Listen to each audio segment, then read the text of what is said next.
Hey everybody, welcome. It's 12. It's high noon. It goes town politics. I know. I'm laying back. I don't have my hat. Oh my God. I know. I'm laying back here with chair. Got my leg up. This knee has been bothering. I've been working out. My right knee is bothering me.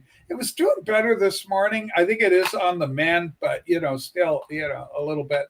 Not quite where I want it to be. Holy smokes! We got a whole cast of kids. James Farley. Hey, Rachel, Sue, and Blake. Well, hi, James Farley. We're going to have a good show for you. I'm Frank. There's Frank. And Frank said, hi, Sue. Thanks, Sue. Frank. James Farley. Okay, where's Frank? There's Frank. Hi, Rachel, Sue. Hi, Blake. Holy smokes. The excitement is just off the charts. Well, we got another fun-filled show. Lots going on in this big, funny world of ours. And we got a whole bunch of leaks. Leaks. Tells you what I've been reading. Links here. Yeah, let's talk. Let's start the show a little bit of Canadian news, and then we'll be all over the map. We'll have a little fun today. Yeah. So Thursday, quiet day, typically. Thursday, we'll just have a fun hour of just chit chat. This is called Canada's dead economy. We got a dead economy. Let's find out why. Sue, can you get that link? I can. Gosh, take your time. I think every armchair economist in the world could figure that one out in about 1 minute. and then I got some articles that support this, and it's kind of interesting. It goes from bad to worse. But here's a statement from Bloomberg. This is from Bloomberg, right? Kind of credible, I guess, in the legacy media circles.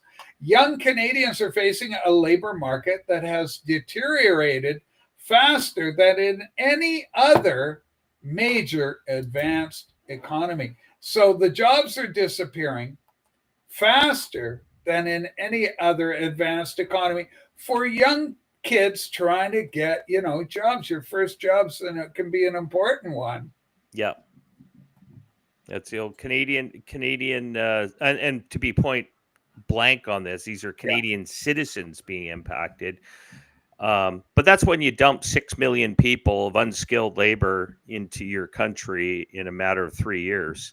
Okay, the next one, Sue, we got a photo on that.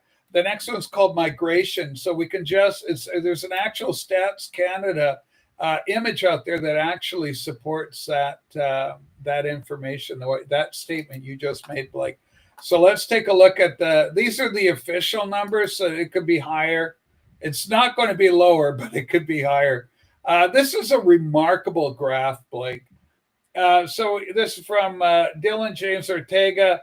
Oh, gee, I wonder what could have caused this. This is actually related to why can't the kids get the jobs. Net international migration, 1952 to 2023. Everything's kind of going normal with, some years more, some years lower, but with a general upward trend over time, generally upward. Nothing the country can't handle. But then we hit the year 2020. What happened in that year? Yeah, and all hell breaks loose. And it's 1,200,000, if I'm reading that correctly from this distance. Mm-hmm. But that 1,200,000. But you can see in the last 5 years, all hell has broken loose. It seems all the restraints are off, and any sense of mediating or dealing judiciously with an influx of immigrants seems to be out the window. It seems to be all in. We're going to do it. And now we've got these kids that can't get a job. And of course, this guy goes, because of that fact, golly, I wonder why. And then I've got another link related to the same topic. And it is also dealing with migration. If I put it up there. Okay. Here's what it is. I don't have the link for it. I'll just tell you what I read. Is 1/4 of new Canadian jobs by the Liberal government are going to be designated for newcomers. So what the government's doing is they're trying to balance off our native population as distinct from indigenous. Our native population, native English, Canadian kids, Canadian folks. So now you don't have 100% shot at going out there competing.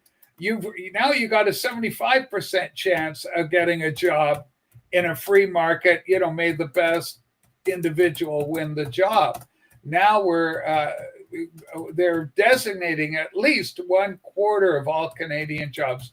The official language on that is 25%. And so if you can find that 25% jobs designated for newcomers or immigrants, Canada labor. There you go. So Blake, thoughts on this? Where to begin? It kind of culminates with everything we've discussed for a few weeks now since we've had the show coming live. Doing this show is pointing to this desperation within the Western first world nations and Canada being is now the top of the list, has bought into this idea that we need to preserve the existing social safety nets. And this is their answer to that. When you have a dying population, you're going into negative population growth. The bureaucrats who have held power, and I'd say bureaucrats in not just government, there is a corporate monopoly that is legislated and protected in Canada. Specific companies get privileged control, everything from dairy producers to certain segments of logging, even large mining interests get to control what's going on there. And you could say oil to some degree as well. But then we have our telecommunications giants who have no competition. They basically, three of them giants compete with them all. So Canada still kind of maintains this old school Hudson's Bay Company like corporate monopoly over its country. And so to keep up with their labor demands, we were all told, and I'm saying we as Canadians were told 30 years ago, that the younger generations, the world's going to be your oyster here. You're going to be able to make bigger wages. The boomers, the dominant generation, as they head into retirement, there's going to be massive amounts of jobs. And because there's less people, you'll get better wages, et cetera, et cetera. And there would be a higher demand actually to pay taxes because there's not as many people having babies. So that's kind of what they came in. So essentially Canada has become is now the hewers of wood and drawers of water to the world. And I think that's the shift that we're seeing. One, the desperate shift to maintain the existing bureaucratic run social safety nets to make sure that those that manage it maintain their wealth and power. Yeah. And now we're seeing Carney and really elevating the language to basically turn Canada into a vassal state to the world just to manage its resources so that the rest of the world can extract the resources for cheap. So we've just become this. That's why they're dumping millions of unskilled labor in here, because they're going to be cheap. This isn't the first time Canada's done this. Canada did this historically during the building of the railway. They brought 15,000 Chinese workers into Canada to work on the Canadian Pacific Railway. And that created massive upheaval for the locals, anti-Chinese sentiments. There was obviously racism to that, and also in the mining industry, because the mining industry, a lot of the big hard rock mining companies, the locals who were working there, they even had, they had miners' unions back then, and a lot of those unions were pretty racist to protect their jobs because they would not want these immigrant populations being dumped in to work for cheap. But that's what's happening. Canada as a country, your inheritance is being handed off by globalists who want to take control of all of Canada's resources, manage it for themselves, and they're going to import all the labor that's going to be cheap. Yeah. And you will be hewers of wood, drawers of water. You'll own nothing and be happy. Again, it's right down the program of the WF, which Mark Carney is a general, brought that to Canada, and now he's going even further with it. He is going to sell us off to anybody who's going to buy our minerals, and the locals won't get anything. Blake, you're so right about this.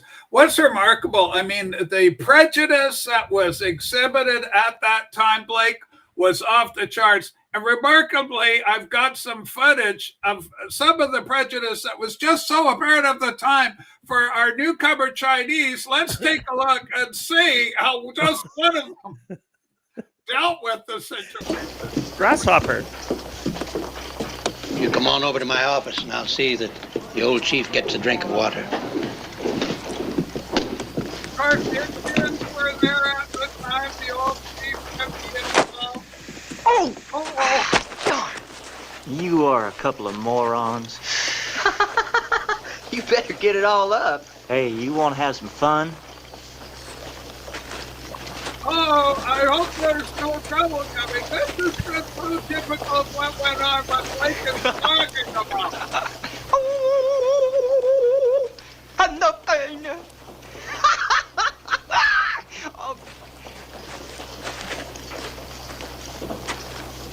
Hey, old buddy, let me see these glasses. Oh, I didn't know they made glasses for Indians. There's nerdism here being heard. All right, let's see how we go. There's a powerful lot of hate in this town. I hope your Indian friend can survive it. We'll just give him a little out. face powder. Look out. Oh! Look out for him. Okay, here we go. Good. Yeah. Yeah. A lot of prejudice think you're probably aware that the action of film footage of it. Oh! Oh, nice. Okay. Mayor says we gotta lock both of you up till Sheriff Poole gets back. Holy smokes, where did that occur? Was that with him somewhere near Sycamoose? It looks like Sycamoose there. I was going to say that the old guy standing next to him with the glasses, I think that was the editor from the Toronto Star. You're not going to hang me today, Governor. Absolutely. Holy smokes, Will Gear. You know, I was watching Blake on a thing. This is going to come as a big shock to you because I know you're a big Will Gear fan. But it came out on some of the fantastic gays of Hollywood that have passed. Will Gear was listed as one of the gays of Hollywood. Yeah. Really? Yeah. Or shock, surprise. I have no idea. I mean, it was kind of like, for music-wise, I think all of us who grew up in the 80s listening to heavy metal, I mean, when Rob Halford came out of the closet, everybody was like, what? But we didn't see the signs. Leather, studs, whips, and the whole heavy metal look came from the 70s gay. Brad, you got to like that. It's Will Gear. We're celebrating Pride with Will Gear. A little tidbit that you may not have known about. Were you aware of the proclivities of Will Gear? Let me know in the comments below. Brad Teal, good to see you here. We love all our liberal heroes that gather around the old kettle as we talk and do another great program here for the kids. Sue, I want you to do, this is kind of a funny one, again, with still on the topic of immigration. This one's simply entitled FAFO. Fuck around and find out. Let's see what the FAFO is. Holy smokes. It's so much fun. I like these ones. We do some serious ones, and then there's some kind of funny ones. This is entitled FAFO, and you may like this. This is pretty funny. Laughing my ass off. Gattard, of course, the legend Gattard. Breaking ice will be removing Kilmar Abrego Garcia to a third-party country after an activist judge tries to put him on the streets of America. Per Politico. Department of Homeland Security promised he'd never be free in America again. So he's going to end up in a South Sudanese prison or somewhere similar. He said he didn't want to go back to El Salvador, so maybe he'll enjoy South Sudan. So I love the fact this is flexibility. This is not being rigid and locked in. You know, you have to go to El Salvador. We understand. You know, it's fantastic that they can send him off to South Sudan. I think it's fantastic. But this guy's got multiple charges against him. He's a criminal. He's a career criminal. Got to get rid of him. Has no business being in the United States. And Department of Homeland Security is really taking care of business. He'll probably end up in Canada. No, you know what? I think that an activist judge is going to work really hard. Sue, can you pull up the link I've just put? The last one I put in, it's lovingly entitled Alligator Alcatraz. Let's take a look at Alligator Alcatraz. What could that be? You know, if you think about a number of things that go up, like words, terms that could upset our liberal friends, 2 words that could upset a liberal pal could be Alligator Alcatraz. That could just be horrifying for little tykes. Okay, let's talk about this. Have we passed the tipping point? Can we still reverse course with a change in leadership? Poilievre's willingness to reverse migration suggests he thinks Canadians are open to it. So that's a really interesting thing. Well, think of this. We've now let in for 3.5 years since 2022 or 2020. You can go all the way back. But the population of British Columbia has been dumped into Canada. And so how do you reverse that? And which 5 million apparently are on work visas or student visas. How do you force them? We can't afford. How are we going to do an airlift to tell them, sorry, we're not renewing your visas? I don't believe Carney intends to send these people back. As a matter of fact, he has said he's going to slow down migration, but the immigration policies he's laid out don't really slow down completely till 2028. There seems to be this magic number with 2028. You'll notice with Carney, the Liberals, the WF crowd. 2030 is the other one, but 2028 for Canada is something to really listen to these guys. Yeah, what do they want done by 2028 to us? Well, it's kind of funny. Well, like, for example, the NATO spending, right, and working with the EO spending, the billions and billions Carney is agreeing to without legislative permission. He hasn't passed any laws to make these expenditures or unite us with the EU. $50 billion in commitments each year, 5% of GDP to satisfy NATO/EU. He doesn't even talk about the US. He's talking about NATO and the EU. So, but he says 2028. What happens in 2028? US election, right? So they're thinking Trump's gone. If we could just push this out for 3.5 years. Democrats are not winning 2028. I guarantee that. Now, here's something else. This is for you, Pat. Poilievre specifically is not going to be any help for you. Let's play the clip. Okay, here we go. Wahiguru Chigakalsa, Wahiguru Chigifate. Today we celebrate the great values of Guru Gobi, the 10th Guru of Sikhism. Okay, we're not celebrating the Gugu Tikita. It's not going to happen. Oh, come on. He's speaking in tongues. Holy, you should be so lucky. You should be so lucky. Holy smoke. But so obviously, no, Pierre is a pandering troubled child. There's no way that guy's going to be doing anything. He is another representative of what critics call the Uniparty. He's all in with he's not doing anything different. He's still happy with the EU. He'll be, there's no alternative with this guy, right? Yeah. You got a choice if you're going Poilievre or Carney or Trudeau or whoever you got right now. It's a case that you want Canada on fast broil, or do you want to just put it on, put your oven, just put it to 2 or 3, a light broil will do it fine. We'll get there. It'll be boiling. Just give it some time. It'll take a while. So you can choose the fast way or the slow way, but all roads lead to China.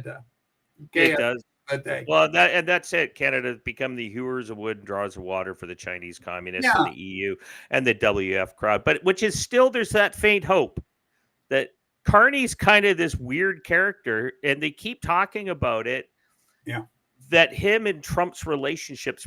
Trump kind of endorsed him. Let's call it for that. It was an endorsement during the election. He would rather have the liberal than the conservative. Some people say, "Well, he did that to help Poilievre," but was it because he wanted a weaker guy to negotiate with, but I don't think so. Brookside is a $1 trillion asset management company, moved to New York. They're there to bring money back into making America great again, reinvesting in U.S. infrastructure and industrialization.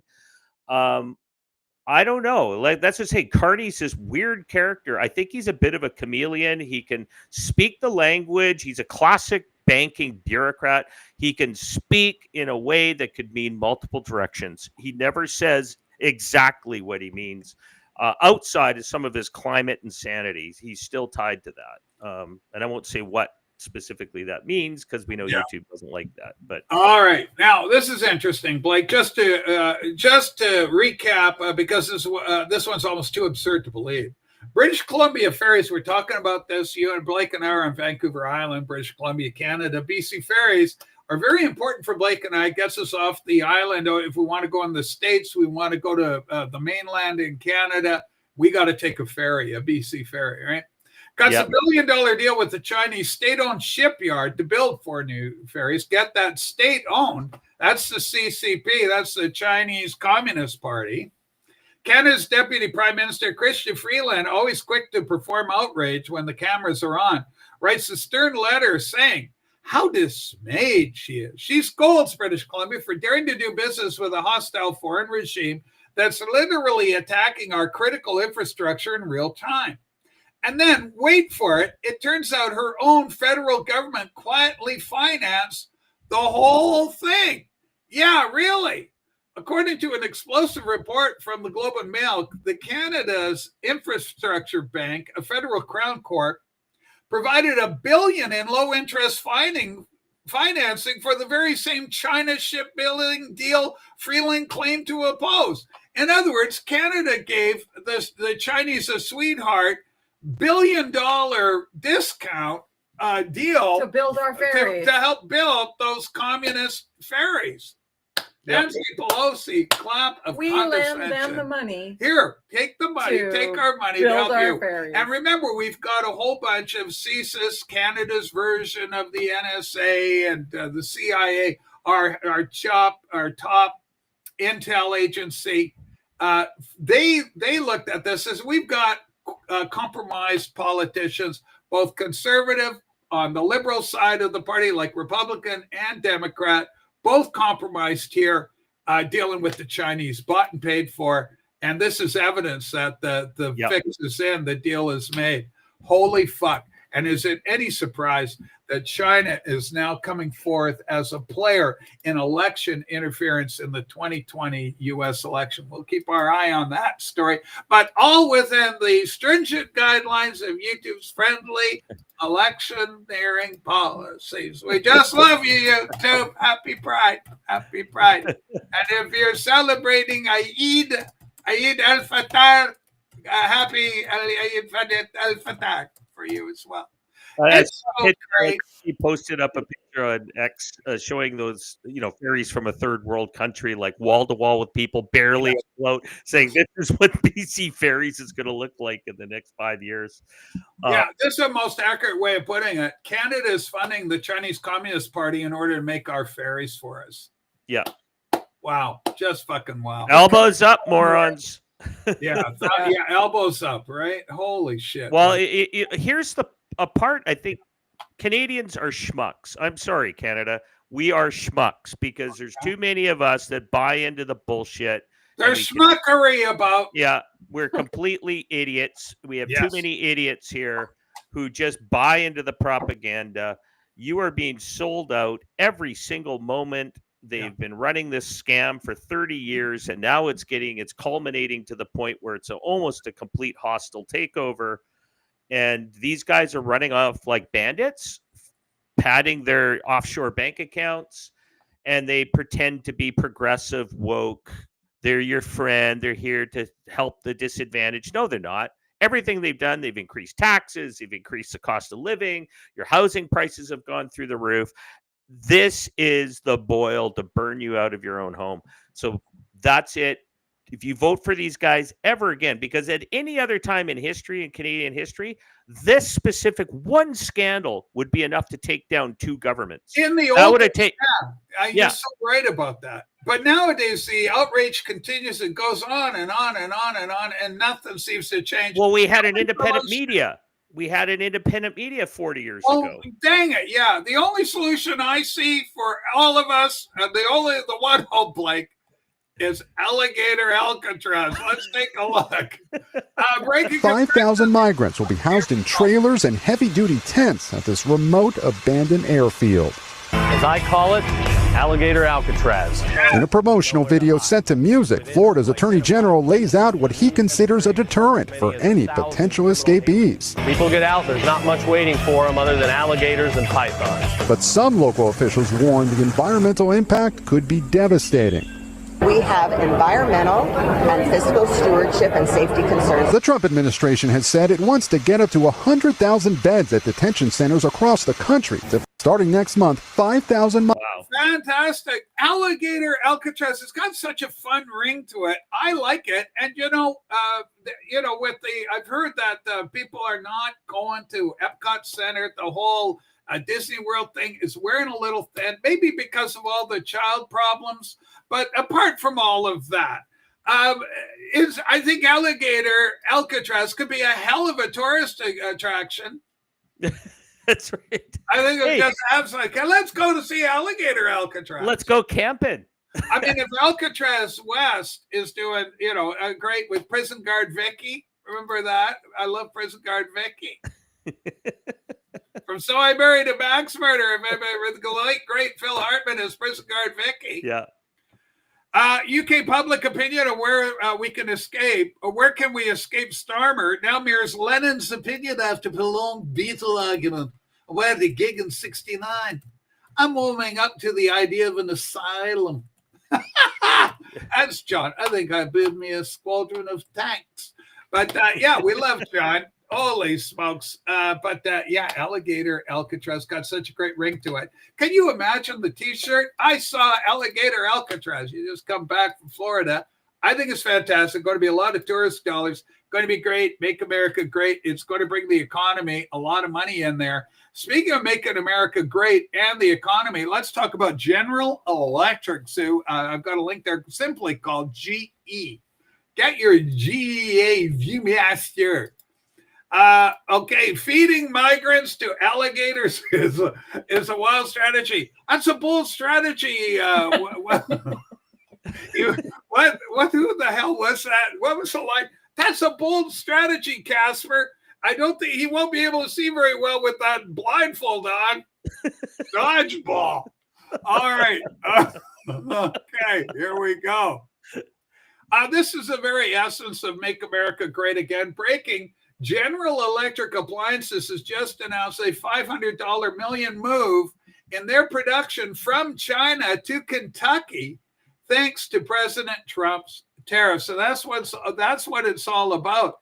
Make it hard to play ball with China's rules, bring production back into America, and make America great again. And you're going to get jobs that way. There's going to be job creation.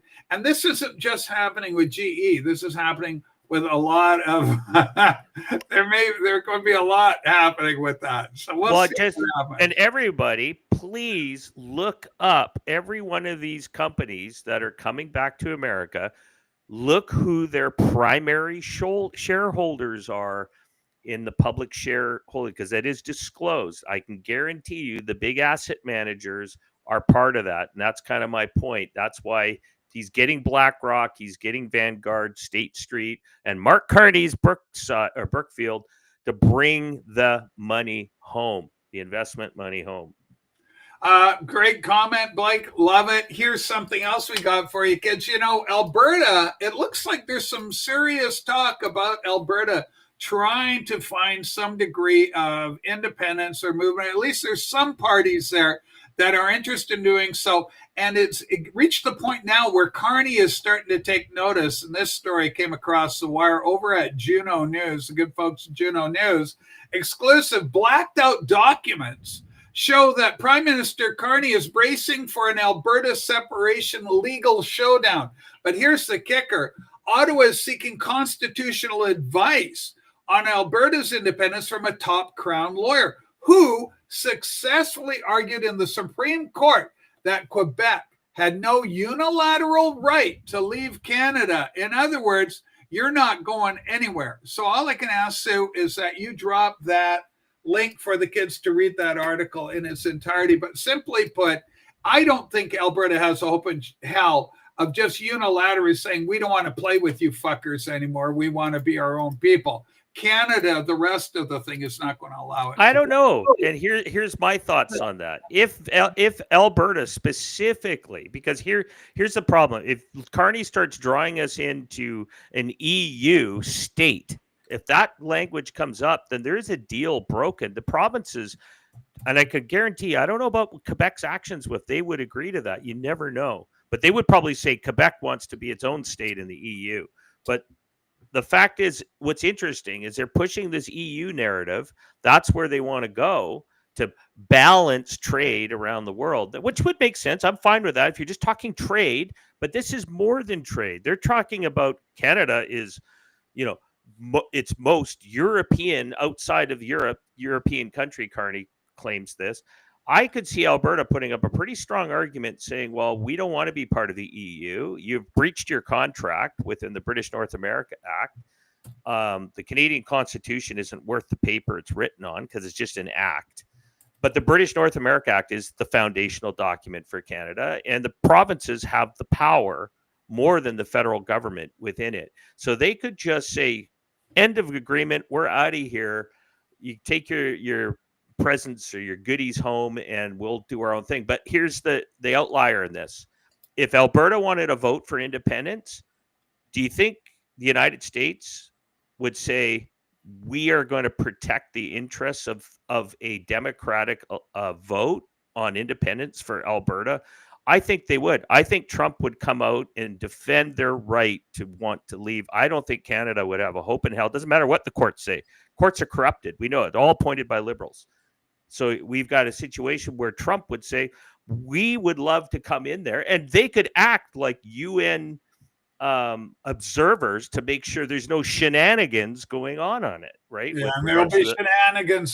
Guaranteed, right? So you could see Trump stepping in saying, no, we'll protect Alberta's choice to do what they want to do. No different than what's happening in the Ukraine. Why is Canada involved with Ukraine, and the Western world is heavily invested into meddling into the affairs of Ukraine? Why wouldn't the U.S. say, no, we're interested in helping Alberta carve its own course in history, and we'd be there for them? Yeah. That would be an interesting conversation with Carney. Pretty quick. Trump would, I think, squash that pretty fast, because I think Alberta, out of all the provinces, is the one that would be most likely to be the first 51st state. And that answers your question, Chuck. What's the most conservative province in Canada? Technically, I would argue that it would be Alberta, with Saskatchewan coming in as a close second. Marty in Oregon asked a question. What's our thoughts on privately owned prisons? I'm actually okay with the privately owned prison system. They have to answer to government oversight, but the actual running could be handed off to the private sector. As long as human rights are being, the Constitution is being obeyed in the American context, and up in Canada, well, God help you if you're in Canadian custody, you don't have any real civil right protections. They're suspended. But at least we have habeas corpus up here. But in the U.S. situation, turn it over, because here's the problem. The governments are famous for wastage. That's why DOGE is such a strong idea of cleaning out corruption, trimming the fat out of bills and all this sort of thing. Here's an interesting story in Canada. The feds gave Canada, the government should sell the failing crown corporations. All of them are failing. Don't bail them out. The feds gave Canada Post a $1 billion bailout. Here's a bold prediction. Canada Post will not pay back a dime of the $1 billion bailout it's taking from taxpayers. I'll roll this, let this kid talk, and we'll see what we got. Well, let's just start with the biggest spending increases. Okay, so the largest growth in spending is going to Canada Post. Okay, yeah, Canada Post. It's getting a $1 billion bailout this year. Yeah, earlier in the year, the government gave Canada Post a $1 billion bailout to essentially prevent Canada Post going insolvent. Okay, now here's the funny little thing that's going on here. This $1 billion bailout that the government is taking from you, giving to Canada Post, that's supposed to be repayable funding.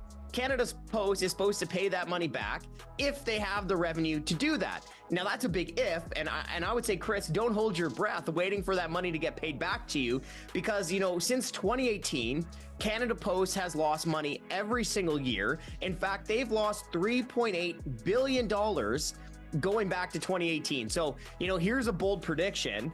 Canada Post isn't going to pay back a dime of that $1 billion it's taking from taxpayers that it's taking from you. Yeah, I mean, and I obviously agree with them. Your thoughts on that? This is the same idea with the prison system. The prisons don't make money either. And you hear often from our liberal friends, they go, "Oh, it costs more to kill a prisoner than keep them alive." I go, "What the fuck are you talking about? To keep somebody alive and feed them and house them? You got to pay the wages of the wages of the police, the jail guards, the whole system to keep this criminal away and off the streets. Plus his appeals, his legal court appeals coming in, trying to go, no.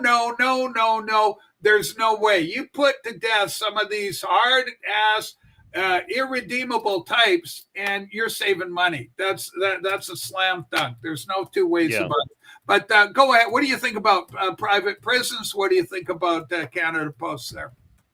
Well, I do agree with the cautious comment that I think Marty in Oregon is saying, that I don't think profit incarceration holds up morally, which is true. I agree with that statement. I think morally it shouldn't be seen as a way to increase your bottom line. The more people you're incarcerating, the more profit. I think any kind of incentive-based motives for private contractors running prison systems would be morally wrong. So they can't be paid more for the more people they're putting in there, because we've heard it's not like there's federal.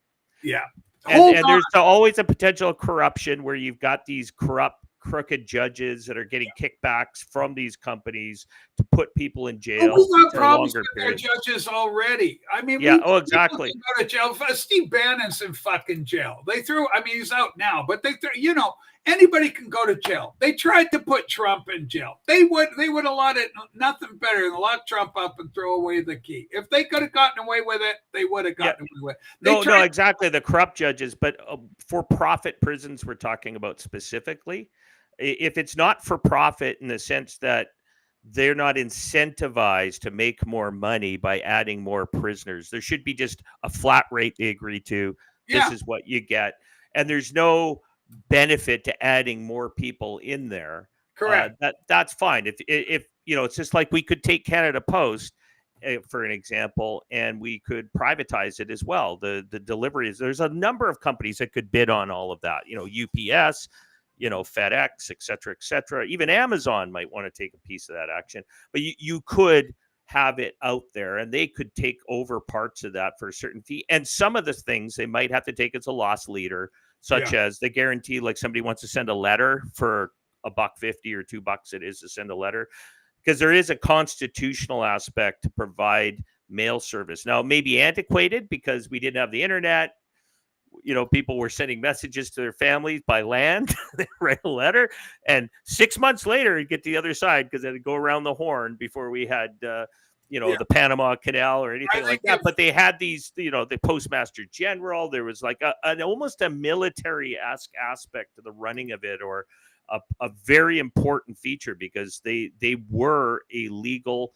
That's why the Postmaster General was an actual general. This wasn't like a position that was, we're just going to hire a guy. It's just going to run the mail. No, this was actually important, because important messages, commerce was traded that way. It had to be protected by much no different than a Brinks type Yeah, guard. I think the Postmaster General has some in the U.S. Constitution. He's got some obscure rule about dealing with high-level politicians that aren't behaving themselves. Like he kind of, I forget what the. That's the same in Canada and UK. They hold the position much similar to an admiral.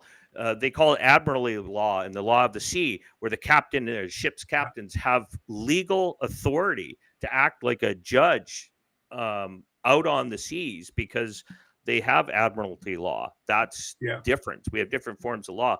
But yeah, kind of going off topic there. But essentially, I disagree with this fucking thing that Sue's put up vehemently in America. It's the same fucking thing because you're always going to the legal system. Nobody wants to be in jail. Well, that's not true either. No. But the point is, there's always legal. I'm trying to get out now. How often do we hear from Mark David Chapman, the guy who killed Lennon? Oh, he's up for his parole again. Squeaky Fromm's up for parole from the Manson gang. Squeaky's gone, but you hear this thing always. Oh, the appeal's coming in again, and then the families have to sit through it and watch the whole fucking thing go, and that would put an end to that. Plus, the appeal system itself is fucked up. And it's gone way too far to the left, like every fucking other institution in this country. And in the United States. So my own take on it, I have no problem. I don't consider the government to be morally indifferent or without a stakeholder mentality in anybody's incarceration.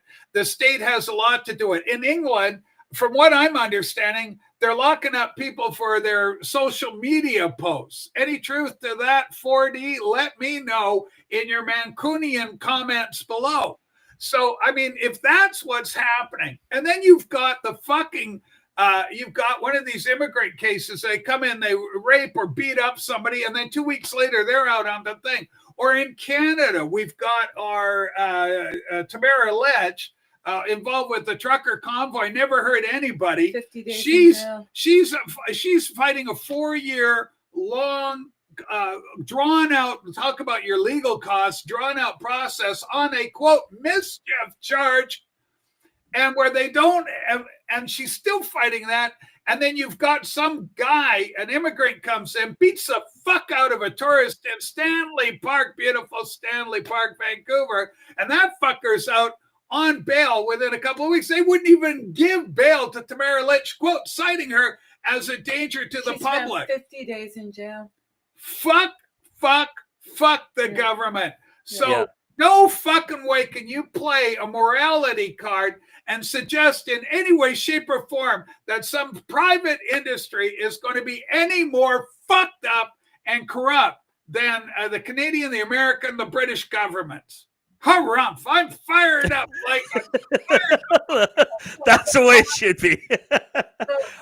Just on 4D's comment there about Judge Roy Bean, he was a law west of the Pecos. He was a self-imposed judge from all accounts. He was not ordained by the Texas government to be a judge. He kind of was just there. So he wasn't even elected? Like he just kind of... No. Well, I think he just called himself a judge. He got known in the region, and people started dragging people there and saying, this guy ripped me off. What do you say, Roy? Well, I think you should give him 40 lashes. Yeah, or like we've all seen the thing, you aren't going to hang me today, Governor. You got Bruce Stern. Remember that? Who was the actor? He was a good actor. That plays the mayor of the town, and Clint Eastwood's hired as a bounty hunter. He drags Bruce Stern and the boys in, and he goes, "Boy, hang him high, hang him high." Yeah, in the movie, Hang 'em High. It's a great movie, but that judge, that type of judge, frontier justice, right? Yeah, we're exactly. a little beyond that.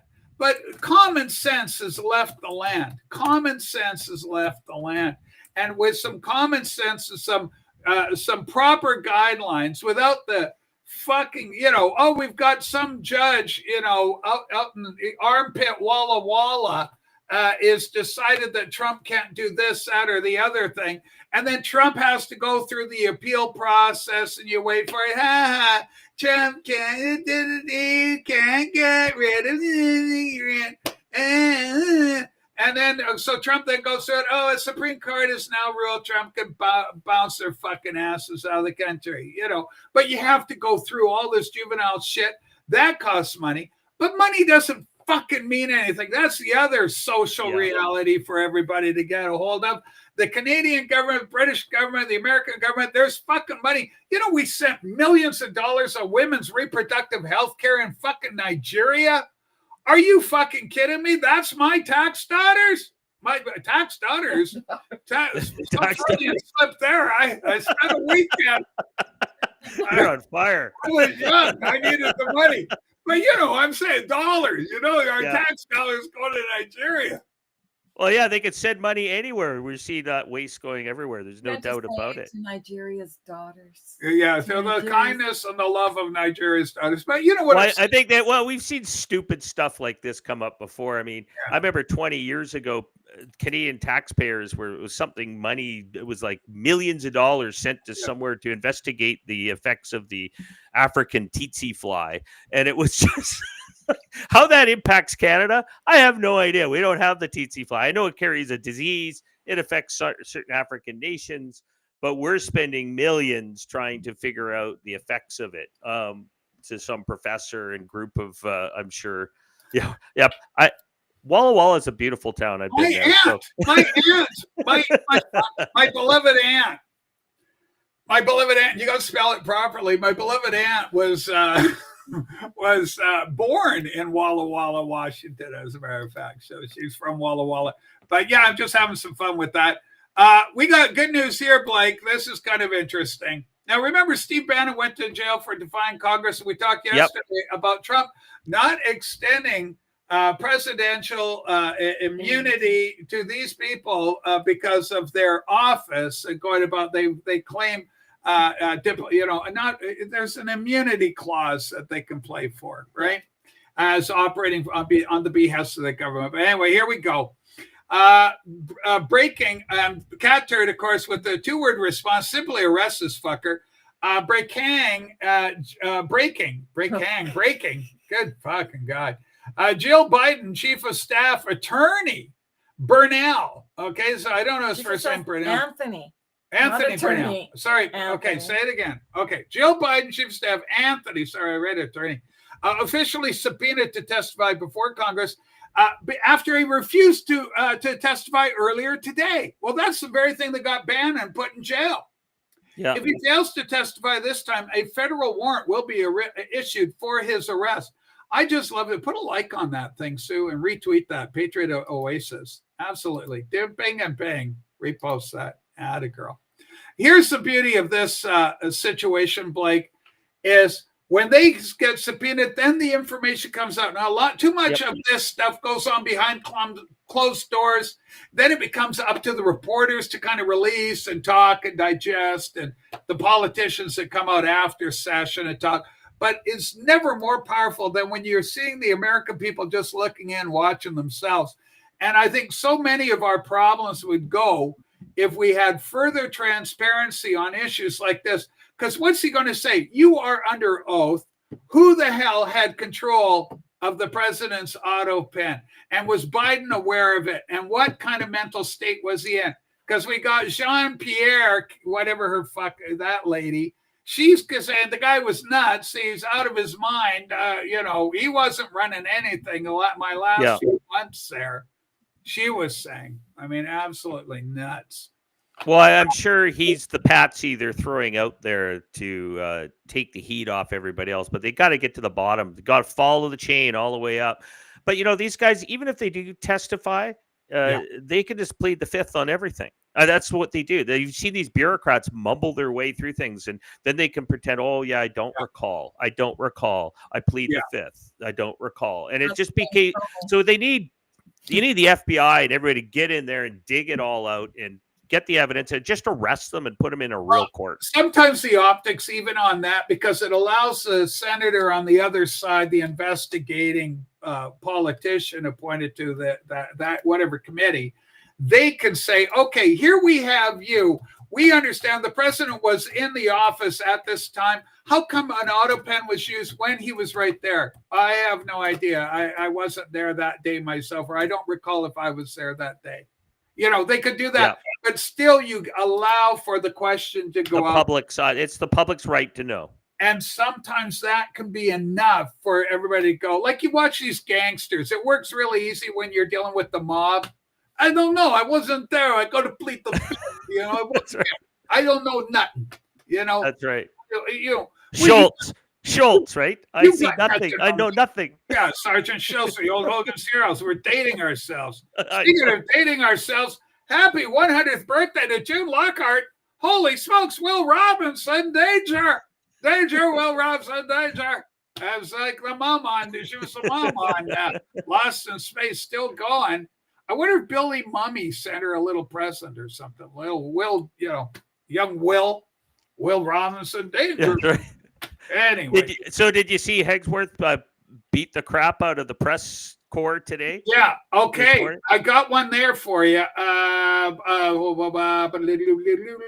He gave him a spanking. Okay. Hold on. That's a good one. Do you know I had this one pulled and for some reason I lost it? But there's a picture of the Fox News reporter, and she's going like this, like pointing, and Jennifer something. Oh, I think I did get it. I think I put it in the wrong place here. Hang on. Yeah, there she is. Sue, can you pull this up? This is fucking funny. Okay. This is worth the price of admission. This is worth the show alone today, kids. By the way, give us a thumbs up, subscribe if you're new around here. We do appreciate it. So it's simply called Jennifer. I just popped it in there. Give this one a roll. And we're going to look at the main story, and then we're going to scroll down to it. It's funny as fuck. Okay. So there she is in action. Jennifer, this is a Fox News reporter, is having a bad day. Now just scroll down, have some fun. You'll know when to stop. Just keep going. Oh, there, I think you'll see it. There. Yes, holy. So sometimes these memes write themselves. So Blake, take it away. Pete Hesketh, what was he saying? What was happening? Well, today, I mean, if you wanted to find the video, Sue, it's a short clip. But essentially, he went at the press corps that they were purposely trying to find ways to make the nuclear facility strikes in Iran, downplaying it, making everything in their power to make it look like it didn't happen to the level of what they're doing. But his whole point was that the intent, the fucking desert is what they tried to make it. Yeah. So the intent, what he was going after is the intent that the media press corps, for the most part, have been going out of their way to not support the people who are involved. Because I think what he's saying, any other administration, if it was Democratic, or the old Bush Cheney crowd, then they would be there saying, "Oh, there'd be stories on the 36-hour flight by the heroic pilots that flew the bombers, and all that." There was nothing. It was just basically attack, looking for the worst possible outcome instead of the best possible outcome. And I think that's his point: is that you're not looking for the best; you're always looking for the worst. And that but we know that. But I think he's just publicly showing them for who they really are. But if you could play the video, it's a good little short video. Well, he kind of gives them all a spanking. I would play it, but it's 3 minutes long. And so it is a little bit longer. I will just put a link in for the kids on their own recognizance to check it out. Did you have the link for that? But because I watched the clip myself, it is... it's he said, she said at the end of the day. To me, it's just he said, she said. I trust the administration. I think the evidence is overwhelming. The nature of these munitions were such. They had one, we talked about this on yesterday's show or the day before.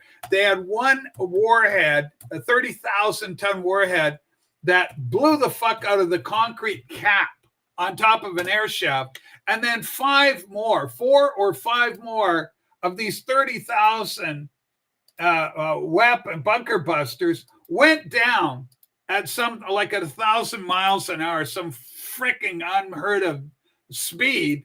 going in there and detonating 5 feet off the second. floor. 1,000 miles. That's kind of like Star Wars. Taking out the Death Star. 1,000 feet a second. So, yeah, and the main takeaway here is intentionally awful media. Absolutely.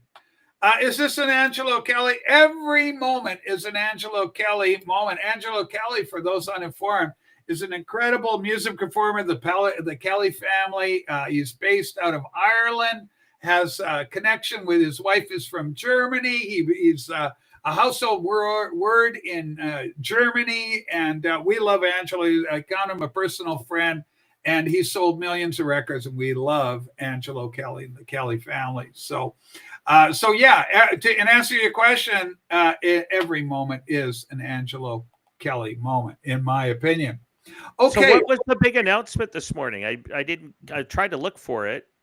Well, I think the one announcement hasn't been made yet. That's up to Witkoff or whatever, the guy who's running the diplomat that's running the mediary function between the Trump White House and Iran, Israel, all these. He's the Middle East Secretary of Diplomacy or whatever, Foreign Secretary for the Middle East, right? That guy, he's saying we're going to be doing more.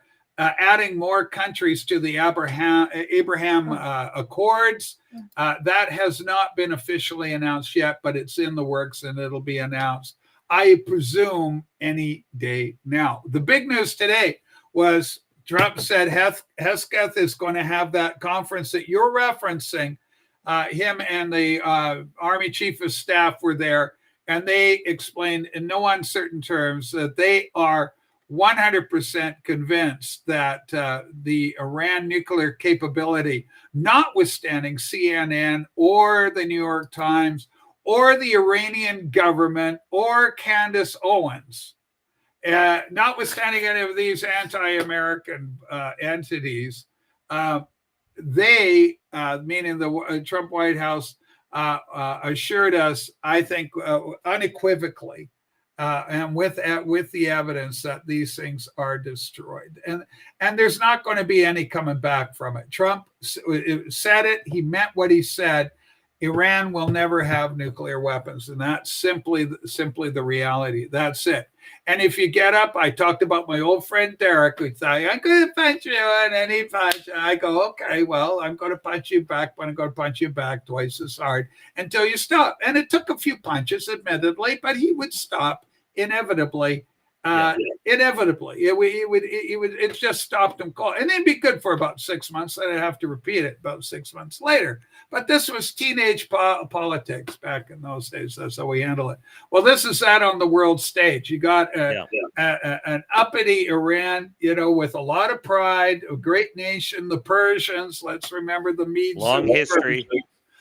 Yeah, absolutely a storied history with great leaders in their own right, kings in times with Darius, the Emperor Darius, King Darius, a great king, but they're up against somebody that they can't compete against. And Israel, as they said today, did an outstanding job. They had air supremacy. It's not air superiority where they control it, but they're still doing stuff. There was nothing. Those bombers went in on a clear run. They might as well have been on a passenger jet for all the trouble they encountered. Oh, we might be having a little turbulence over Riyadh on our way in. Well, do you remember the second Gulf War when Bush Jr. invaded to take over the whole country? I remember the media was going on, well, they've got 700 jets in Iraq and they could do a lot of damage. Guess what Iraq did? They moved all their jets out of the country and left them in airfields in Iran. Well, yeah, because they knew they would be obliterated. Exactly. Yeah. So, I think the Pakistani airfields are probably full of Iranian equipment waiting to come back home. I love this comment. This is my good friend 4D, all the way from Manchester. Fascinating. There's less conflict on the political show. Well, I think here we do have a few liberal heroes that drop in from time to time, 4D. But here, by and large, most people are of conservative mindset, as they should be for this show, because it would just annoy them, the poor kids. They just upset them with all this. Swarm yesterday? We had a good swarm yesterday. We want to thank Loki Tio and his hordes. And his hordes.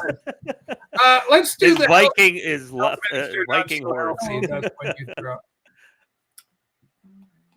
Okay, let's go take a look at this. This is the resume came out about kind of the work history on the new Secretary of Health or whatever they're calling this person in Canada, this heavy set person that's running Canada. This was her employment history. Have we got a picture of her down below here before we go into the history? Is there a picture there of her? Okay, that ain't that her. is not her. That's a couple of guys. No. Good Lord. We don't have a picture of her? There she is. That's my girl. That a girl. Okay, roll her up. Roll her up. Let's take a look at her resume. The ice cream lady. Holy fuck, man. Have a donut. Assistant Deputy Minister. Let's go bigger on this. Can we go bigger? No, we're at big. Okay. Assistant Deputy Minister, Health Products and Food Branch, Health Canada. I bet. Anyway, she was she tested some sort of thing with number 19 associated with it. She did that. She was involved in Science and Technology, Environment and Climate Change Canada. Fantastic. Environment, Climate Change Canada. Environment, Climate Change, Agriculture, Agri-Food. She's had a lot of agri-food. Environment and Climate Change, Climate Change. Canada International Development Agency for Climate Change. So, I mean, and there we go. What a fucking dill pickle. So anyway, congratulations to the lovely lady. What the hell? What? Nancy Pelosi. Nancy Pelosi for that. Well, but obviously, clearly unqualified, except in the area of food. She'll certainly know what foods is good. She's a chemical engineer I saw in there. So she could be out in the desert mixing up the next load of meth. Exactly. Ricardo Jimenez. I used to be a libtard, no more. God bless Donald Trump. Fact, absolutely, you found your brain. You found your brain again. We're happy for you. You're thinking, Richard. You're thinking. Welcome aboard.